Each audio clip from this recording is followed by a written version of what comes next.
On today's Minute of the Apes, yes, apes do have unique fingerprints, and the Xerox was rolled out in 1959 for photocopying fingerprints, and apparently in this reality, American Apparel is making a killing on black turtlenecks.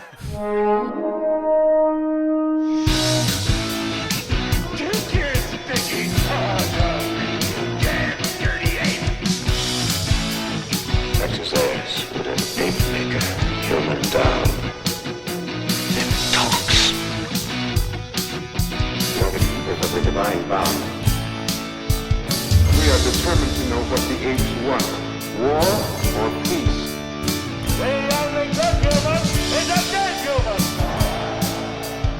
And if it is man's destiny one day to be dominated, then oh please God, let him be dominated by such as you.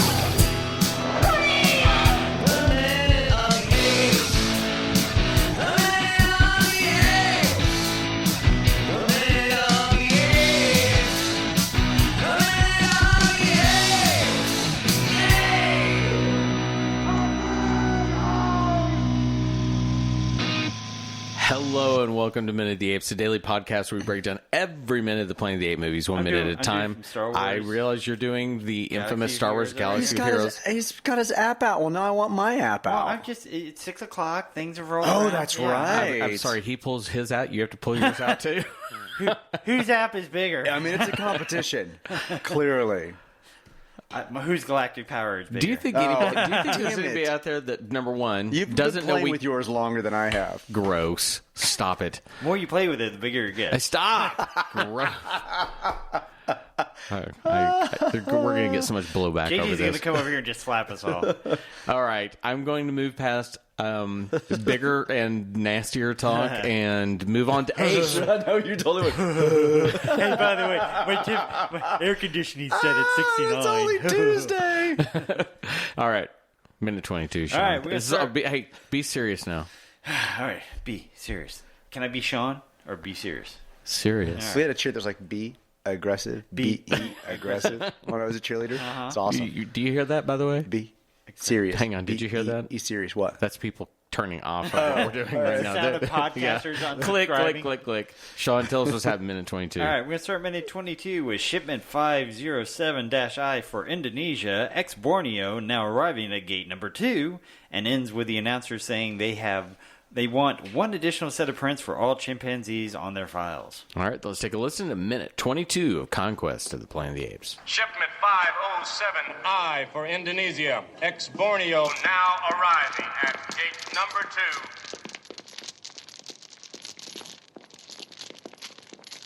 Shipment 509A for Africa, ex-French Cameroons, now arriving at number 4 gate. After fingerprinting, shipment 507I for Indonesia, ex-Borneo, will proceed direct to conditioning cage 9O. After fingerprinting, shipment 507I for Indonesia, ex-Borneo, will proceed direct to conditioning cage 9O.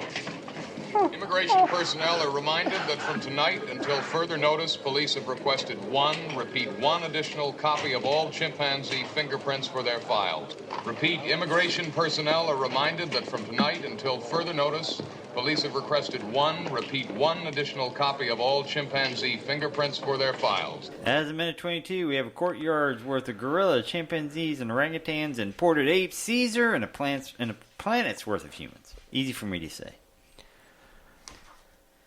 Again, we're all looking at each other. This crappy delivery process. This is a lot of environmental setup leading to what needs to happen in the next little bit. Like it's one of those. It's a lot. This is also a duplication of what they showed us in the first 5 minutes. A training process / montage / the exact thing we've seen them. But let's be. We're now there, and we get to see the HQ, right? The inside, right? I want to talk about at least the evolution of Caesar, because whenever we first met Caesar with Armando was like, "Please act a little more primitive." I think Caesar is really throwing on his best primitive behavior because he's fully swinging the hips and the arms and the shoulders. He's aping it up. He really is playing along with it now.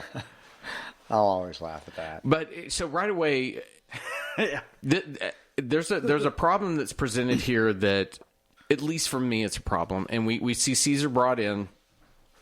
He's put to. I really don't know what to call it besides the lineup board when you do a mugshot type thing. We have the audio back and forth of the announcer saying shipment 507I for Indonesia, ex-Borneo, now arriving number 2.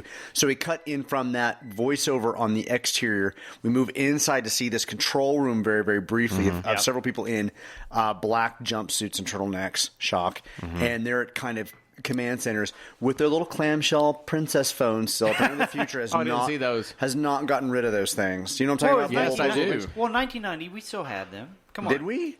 Clamshell phones? Probably did. Yeah. We probably did. We still have landlines. You got to remember, this is 1992. Oh, it's about to get a little more futuristic here, like in a little bit that's a little kind of crazy out there. We had JJ's princess phone until like 3 years ago. But you can't tell me in 1973 they're like, you know what's futuristic? This rentable AT&T princess phone. Hang on. No, they said in 1973, you know what's futuristic? A cassette tape into a TV. Okay. It's a fight now. It's a tech fight.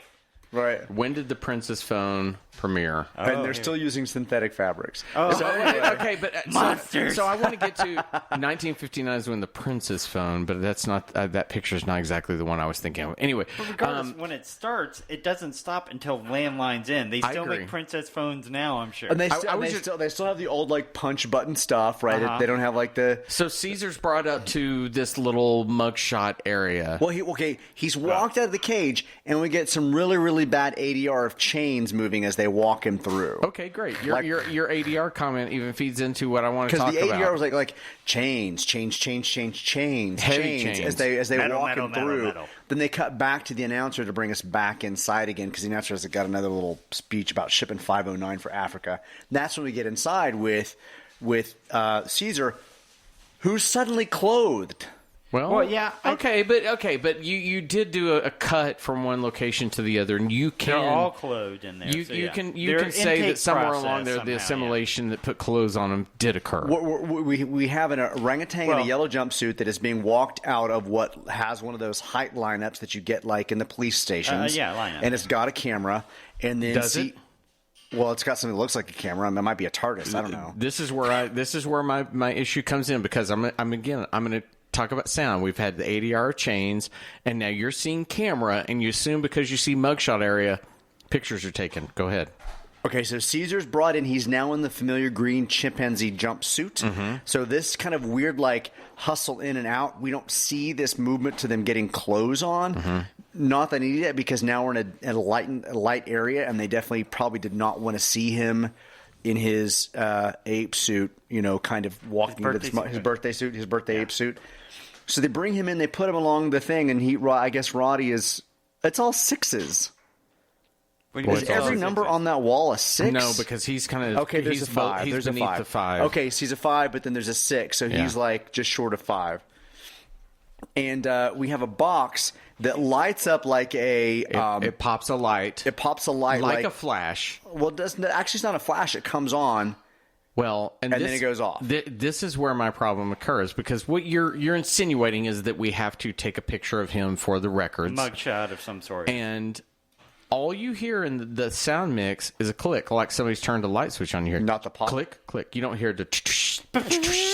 You don't hear that. And right away I thought, okay, how lazy... is one of the ways that they cut corners for the cost of this was to fire the whole Foley department. Because there are no sounds that go along with it, and there are places later on where there are odd instances of instances of things happening where no sound is put in. Really? The problem with that really bothers me. The problem with the chain ADR, if you listen to it, it just sounds like they had some hanging and somebody just brushed their hand back and forth against it. Yeah. It didn't have that sound like that you would have like you in modern ADR, they make sure to get it actually. Yeah, your Foley artist would actually be holding the chains, and what they're gonna move their shoulders so that it falls with it. They're not always precise, but it has that feeling of you're hearing something in that area. These are moments that you really need those kind of small touches to kind of help bring out what's going on. Exactly, and I think when you take that picture of Caesar to not have a shutter sound, while it's obvious what's going on, you're just not completing. It's like having a sentence that you don't put punctuation in, unless you're Ernest Hemingway and you want to do one run-on sentence, or a chord that doesn't resolve itself properly and just leaves you hanging there. But and that can work. But in this, that's what you're trying to do. That's right. In this instance, whenever it happened, I went back 2 or 3 times. And I thought, why did they leave a click sound for the flash? Why didn't it have? You almost made that sound, that poof sound that happens with like it. A Polaroid or something. Anything like that. It just. I know I'm being picky about sound. And going back to what you were talking about, Caesar being dressed, knowing what's happening in the next couple of minutes of them doing the training montages and all that kind of stuff, that should have been part of the process of getting them dressed, saying dress, or wear, on, or something like that, really just to show them getting dressed. And especially when you consider, like you said, that we'd already seen much of this stuff at the first of the film. This would be a new texture to that. We need to save it for the next minute because I've got some problems with that entire next minute based upon what's not talked about and what they do and don't do. Yeah. So Caesar, after they take a picture, they move into a small device. It's basically a light box. It's a square with a light on top of it that looks like a light box. One of the handlers forces both hands under it. Mm-hmm. One of the officers. That's where the nail polish gets ultravioletly set. Right? One of the what do they call them? Operators. They're called operators. One of the operators pushes this light box on top. The light box lights up, clearly to indicate a Xerox or some type of thing being made. Like that. And they were starting to be common at this time. I said 1959 was when Xerox was now making office stuff. Right. So, and we're now in 1973. So it's been a decade since Xerox has been doing this kind of stuff. I don't remember being that common when I was a kid. And I think probably in 1972, this would have been, oh wow, look at that. This is like, I remember my school. They were still doing the mimeograph thing. Yeah, I loved the smell of that when I was a kid. My parents had one in their garage. Did they really? That's what's wrong with you. You just went out and smelled it all the time. No, you can't I couldn't smell it, but that doesn't mean it couldn't affect me. Yeah. So I couldn't help it whenever. First off, I love that Roddy, whether it's ADR or he did it on set, he makes that little. Yeah. Like, he's making some whimpering noises that are very much like he's out of his element. He's upset. He's very uncomfortable. Well, it's got to be two things. A, he has to be uncomfortable, and B, he has to play it up. Remember, he has to be devolved. He has to be scared. True. Whether or not he is scared, he has to act scared. That's actually a really good point. The other thing that's actually really nice about this is we have all these reactions from him, these moments like when he's having his fingerprinted in this little box. Where we get kind of a small little tight on him. It's still shot a little bit down, so he seems like he's subjugated to what's going on. But what's nice now is we're now in an environment where he is very well lit. Even when we were outside in crowd scenes, we were still getting shadows over his face, and we're now actually able to see the makeup and the prosthetics and the work that he's putting into bringing Caesar to life. Right. And it's to your point, to see these little whimpers, we can actually see his face too. Right. They're worthwhile moments. I agree. And the only thing this scene is missing is that the next person in line should be Bart Simpson, who jumps up and puts his butt on the mimeograph machine and he comes out. As soon as I saw it, I thought, okay, that we don't put her. And also, they're playing with the idea that most people at that time would not have known what a Xerox machine could provide because capability of because those prints came out perfect. Did you see that sheet that came out? Yeah. That sheet was not. Hell, when I stood to this day, when I sit on it and put my butt on it, I mean, I'm only getting little parts of my skin. You don't get that level of granularity to it, but granularity of the perineum, exactly like that.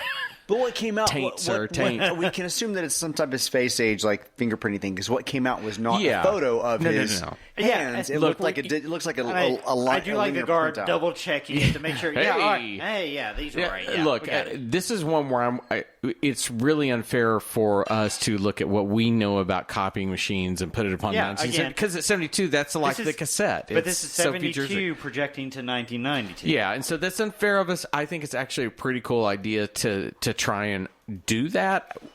You almost wish instead of actually having a real Xerox machine that would do it, they could have just had a flap, you put it under a big flash of white, and then cut to a shot of it coming out. That would have worked too. So then Caesar gets shuffled past that moment, and there's an orangutan behind him. Again, orangutan is now in the yellow familiar that we're used to in the first movie. Films. And Caesar then gets his club band put on, right? The little black band is put on his right arm. VIP band. Club band, seriously, yeah. He paid his cover. He's going to get in. He's going to get the light shown a little bit, drink, too. Yeah. Exactly. He can drink. He's of age. Yeah. That was kind of really funny. And then we kind of shuffle him. Actually, this minute kind of starts to end as we're moving into the next stage. So we had spent this entire minute basically setting up this weird processing place. What I like is we have a couple more princess phones. But as Caesar has walked away, we then begin to see